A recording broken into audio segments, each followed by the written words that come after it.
Hi and welcome. I'm now going to talk about individual patient data meta-analysis or IPD meta-analysis, where you basically have the raw data on each patient enrolled in a study, a bit like shown on this slide here with these patient charts. So you have essentially access to the study charts or patient charts. So these individual patient data, once you have received them from all the studies that you want to include in your meta-analysis, you then reanalyze these centrally and you combine them in meta-analysis. This is a very collaborative effort, so you need to convince all the investigators that conducted the individual studies to actually collaborate with you and provide their data.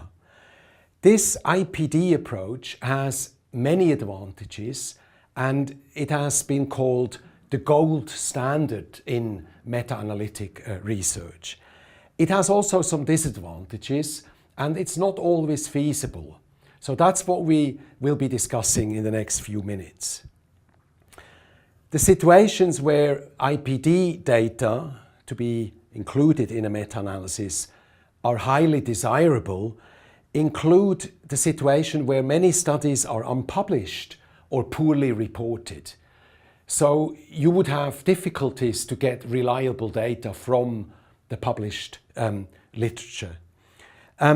Also, in the situation where many patients or participants have been excluded from the analysis reported in the paper, this is a situation where you would love to have access to individual patient data so that you can understand the reasons for inclusion and use methods to keep them in the analysis, for example, multiple imputation, or to bring them back in because they were excluded for reasons that are not valid. If you have a study that was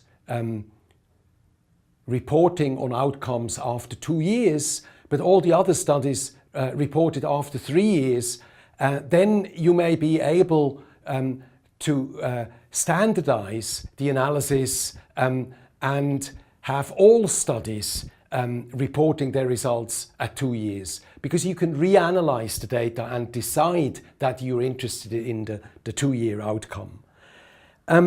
Of course, also when outcomes have been defined differently or exposures have been defined differently, you can standardize these definitions and in this way reduce heterogeneity. Particularly when you're interested in time to event outcomes, for example survival, IPD data are very useful because you can as I already said, you can standardize the time of analysis, you can deal with missing data, etc. You can also do your own multivariate analyses. You can make sure that all the studies adjusted for the same factors. So again, you standardize the approach and reduce heterogeneity between studies. Of course, only when you have the individual patient data, you can look at interactions between risk factors in a powerful way, because you typically have a large data set and you can see, for example, whether the treatment effect is different in this subgroup of patients compared to another subgroup. Also, you will almost by definition have active involvement of the investigators who did these studies. And that has a number of advantages. You may find additional studies that these people are aware of and you were not. You can even identify unpublished studies. And because these people will all be part of the team, you will probably end up with a more thoughtful and balanced interpretation of the results of the review. And you will also have wider endorsement of the results, more impact of your study, because you have all the leading investigators on board. You will also be able to improve data quality. I already alluded to the fact that data can be checked, they can be corrected, and you can include all randomized patients, even if for one reason or the other some patients were excluded. You can have standardized definitions of exposures and outcomes, as mentioned before, and you can do in clinical trials a intention to treat analysis so that all patients are analyzed in the group they were originally allocated to in the same way across all the studies. This may not have been done in the original publications, and as I said, you can look at longer follow-up. You have obviously increased statistical power in your analysis because you have more data at the individual level. Your unit of analysis is not the number of studies, but it's the number of patients enrolled in these studies. You're much more flexible in your analysis, and you can do extensive sensitivity analyses. And if you've established this group of people, you may also be able to update the analyses later on as new data become available if the studies are still ongoing. The disadvantages are that this is a lengthy process. It's a costly process. You definitely need a budget, you need a grant, you need a data manager to work on it, a statistician, you need data sharing agreements, you need data confidentiality and data protection in place. So it's a process that needs a lot of attention and it takes time. Also, one problem is that some people may not be happy to provide their data to you to be included in that IPD meta-analysis, and that could introduce a selection bias. There may be reasons that are related to the results of that study why the study is not being made available for inclusion in an IPD meta-analysis. So you need to be aware of that, and you may still run a aggregate data meta-analysis based on the published results in order to see how the two differ and to what extent the inclusion of the aggregate results from the studies where you don't have access to the IPD data, how this will change the results. So what about the statistical methods? We've talked about random effects meta-analysis and fixed effects meta-analysis in a previous presentation. Now here you really have access to the raw data, so you reanalyze every study first, and this is called the two-step approach. According to this common protocol, all the common definitions, the common endpoints, the common time of analysis, for example, at 2 years, as I said before. And then once you have this estimate from each study, you can then use a random effects meta-analysis to combine these estimates or a fixed effect meta-analysis. So once you've reanalyzed the individual studies, it's like doing a normal meta-analysis. This is a good choice as a beginning because you can do a forest plot, you can make this very transparent, this analysis, and this is widely used, this two-step approach. Step 1, you first reanalyze the data from the individual studies. Step 2, you combine it in a random or fixed effects meta-analysis. Now, when you want to look at subgroups, then you need to do something else. You need to use a one-step approach.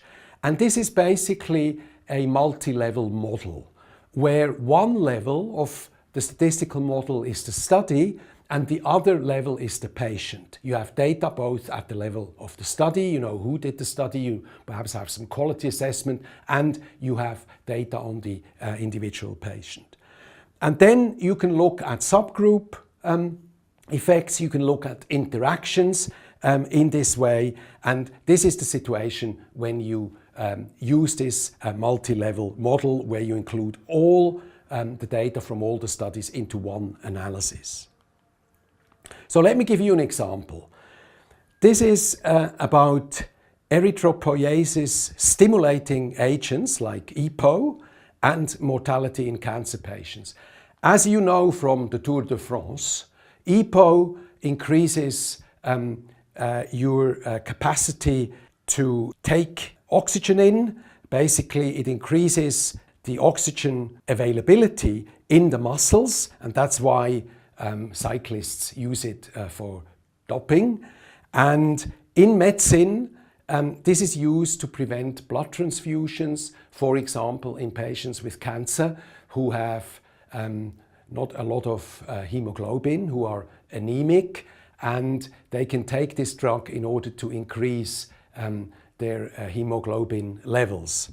And we did an individual patient data meta-analysis of these drugs in cancer patients, and we got all the individual patient data from the different trials. We were successful in getting all these because the drug licensing agencies, especially the European Medicine Agency, actually told the companies they have to give us the data, which of course was brilliant. So we really had access to the individual patient data.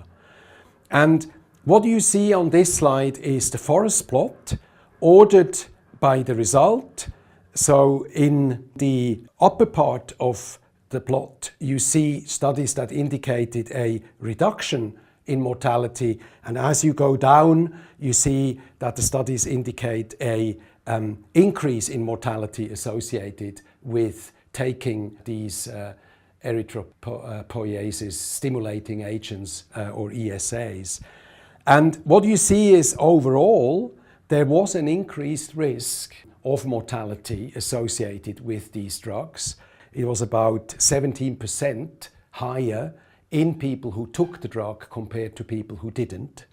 But a very interesting result was also that there was very little heterogeneity. If you look at this graph, you see that all the confidence intervals overlap, and the I-squared, which is a measure of heterogeneity, which is not explained by chance, the I-squared was 0%, which is very unusual to see with so many studies that you don't have a whiff of heterogeneity. And this illustrates the potential of individual patient data analysis. This is due to the fact that we were able to standardize these analyses for each study. And with that, I end and wish you a nice day, and thanks for your attention.